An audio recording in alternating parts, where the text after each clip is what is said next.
On this episode, we're going to swap the 4L80 transmission in my Volvo 240. Oh no, we're not. I'm not doing another 4L80 swap.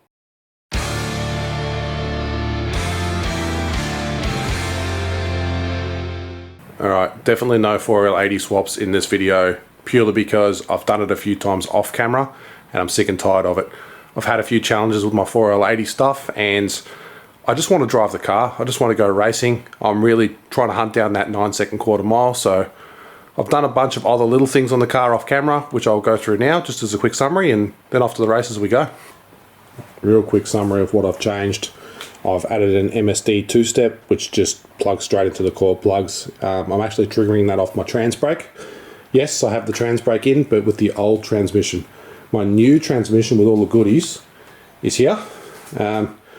I pulled it out because after I fixed my filter problem from that guy, I had really good line pressure and it worked once. But after that, I lost all forward and reverse. I'd have to rev it to about 5,000 RPM before it would move. And I think the problem is I'm not getting enough converter charge pressure, but I'm paranoid now. I'm just going to pull it out, run right through it, make sure I haven't rolled a sprag or something.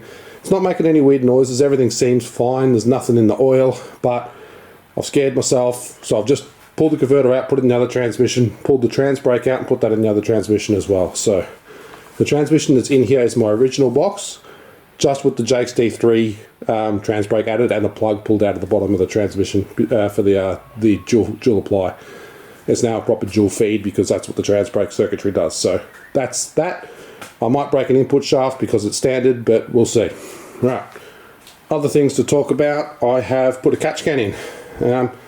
My previous video, when I was at the drags, it was pushing the front wheel on brakes, and I think it was just weeping a little bit of oil out the front of the air filter, because the way that my crankcase breathing was going is it was coming out of the back here and just applying vacuum on the front of the filter itself, so it just had a constant stream of just vacuum against the crankcase. I never saw oil in the hose, but it's possible that at the quarter mile it puked a bit more. So catch can's there. Can't see it, it's actually inside the guard. So the way it works is out of the crankcase it goes into the top of the can, actually the side of the can, and then out of the top of the can there's another fitting that comes around and it runs down in there in front of the air filter. So it still has vacuum applied to the can, not much but a little bit, and I can reach under the wheel liner, and actually there's a drain cock in there to drain out all the crap. On top of that, the next thing you might notice is there's some new shiny bolts here. I changed out the strut tops. That one's already flogged out after being in the car for 3 weeks, so cool. Brand new. And I also raised all the suspension, so it's got Lavelle's raised springs front and back now, which kind of gives it a standard ride height again with the extra weight. I just wanted it to look stock, and I was having a problem with the tail shaft is actually hitting the floor when I have more than 2 people in the car. So this gives me about 1 inch of clearance at full compression from the tail shaft hitting the floor again. On the inside there's not much to see. I've painted all the interior black just because it was a mixture of blue, black and cream. I still have to do the glove box because the glove box door that I painted, it was actually a different thickness to this one, so they obviously changed that in some revision, Volvo doing Volvo things, and it didn't fit. So this was my spare. I've just got to pull that off and paint the bottom bit again.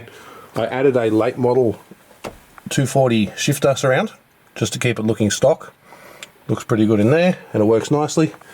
I've got the trans brake circuit all in here and hooked up, which I'll show later on how that all works. Also got this little guy which my father made, if I can just show how this works. When I turn the key on, that's now my shifter position indicator.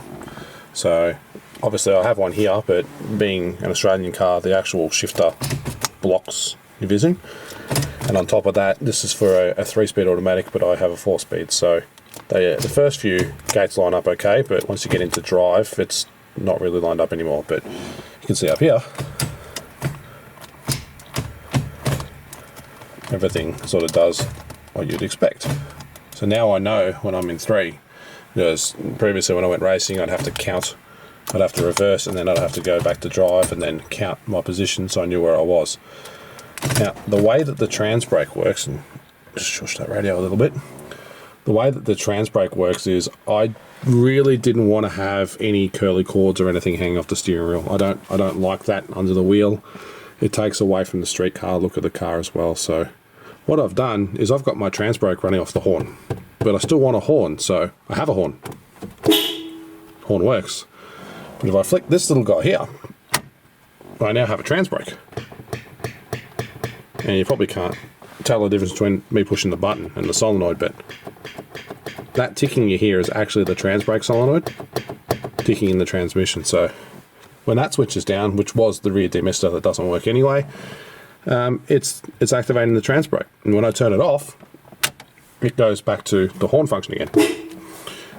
I also didn't want to have to turn this on and hold down the horn to reverse, because on this particular trans brake style, you need to activate the trans brake solenoid in order for reverse to work. So again, I don't know how audible this is going to be, but probably can't hear it at all, but when this goes into reverse, it activates a relay which activates the trans brake solenoid. So there's a solid state relay which runs through the horn circuit, and there's a conventional relay, because speed's not really important for reverse, that will activate the solenoid when the car goes into reverse. So I'm picking this up off the Prindle switch on the side of the transmission, which also is used for my reverse lights and my lockout. So everything's all tied together. When I'm in reverse, solenoid's active. Well, sorry, when I'm in reverse, the relay's active, solenoid's active. I don't have to push anything. I don't have to flick any switches to reverse. It just reverses like a normal car. So that's cool. That works. I also have a bump circuit, which is a homemade bump circuit, which I'm yet to test. When I have the trans brake on, and I don't think I can do this one-handed, but I'm going to try and activate this with my elbow or something. Alright, trans brake is activated. This is my bump. So I have a timed bump switch on this button, which was previously used for the overdrive gear on a Volvo. So that's going to be interesting. My requirement there was I want to have both hands on the wheels when using the trans brake, but in order for staging, I'm happy to take one hand off to stage, not an issue. But when I go to launch, I want both hands on the wheel, just let go of the horn, and we should be away. So I'll test that out later today and see how it goes. Another thing I did that you won't be able to see is I changed the intercooler. I previously had a 600 by 300 by 76 intercooler, stepped it up to a 100mm thick intercooler in there. So some small adjustments to the pipework on this side, and an adjustment to the brackets, because of course the holes are in a different spot, and that's gone straight in. So let's see if that helps with making a bit more boost as well. And the other thing I've done, which I don't think I'm going to be able to show without putting it up on the hoist, is I boxed the trailing arms. So I've just welded a piece of plate steel on both of those just to make them a bit more rigid. The car would wander around a little bit at full throttle, and I think it was just those arms deflecting a little bit, so this makes it much more rigid. Hopefully it'll be better down the quarter mile. So slicks are on, let's go racing.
1.6, 60 foot, 10.3 at 133.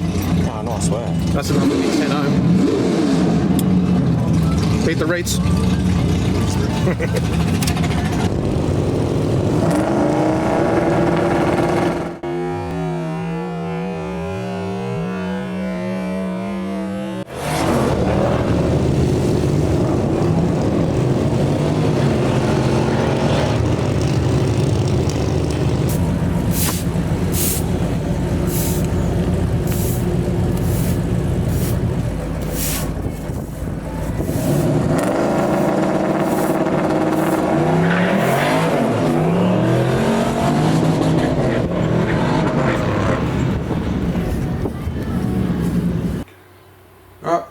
Back from racing, pretty successful day. Didn't quite get that 9 I was looking for, but I think pretty close. So finished the day off at a 10.38 at 133 mile an hour. It's the only clean run I got down the track. I did 4 runs. The other 3 I either spun off the line or I had an issue with the 1-2 shift.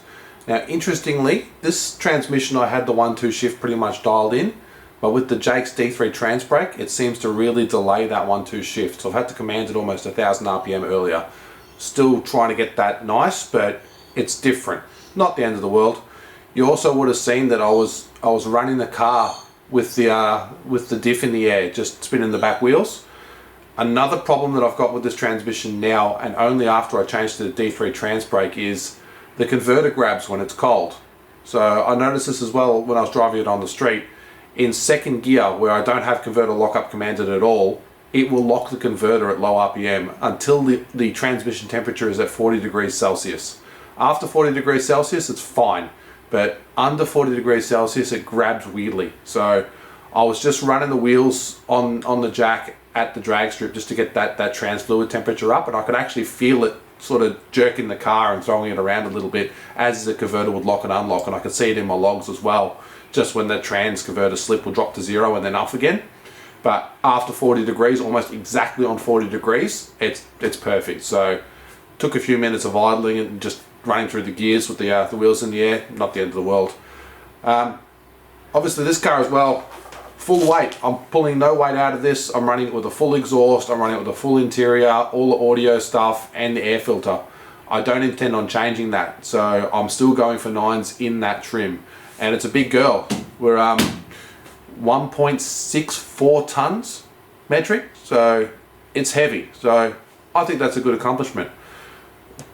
I'm probably not going to change anything on it until next time I race. Just wind a bit more boost in and see what happens. But if I get some time, those are going in. So I've got a set of Ford Racing 3.31, I think, ratio diff gears, because I am still tapping the limiter at the top of third gear with the 373s that are in there. So if I get time to change those before I race again, I'll put those in. Otherwise it's going back exactly as it is with a bit more boost. I was running on 8 pounds of boost to run that 10.3 and it wasn't making any boost at all off the line. I was a bit quick on the trans brake on the only run that I got, and looking at the logs, it was just coming up about half a PSI of boost when I let go of the button. So 3,300 RPM, no boost off the launch, got a 1.62 60 foot and 10.3, so pretty good. I think 9's are within reach, so stay tuned. Hopefully the next video we'll see it run a 9. Thanks all.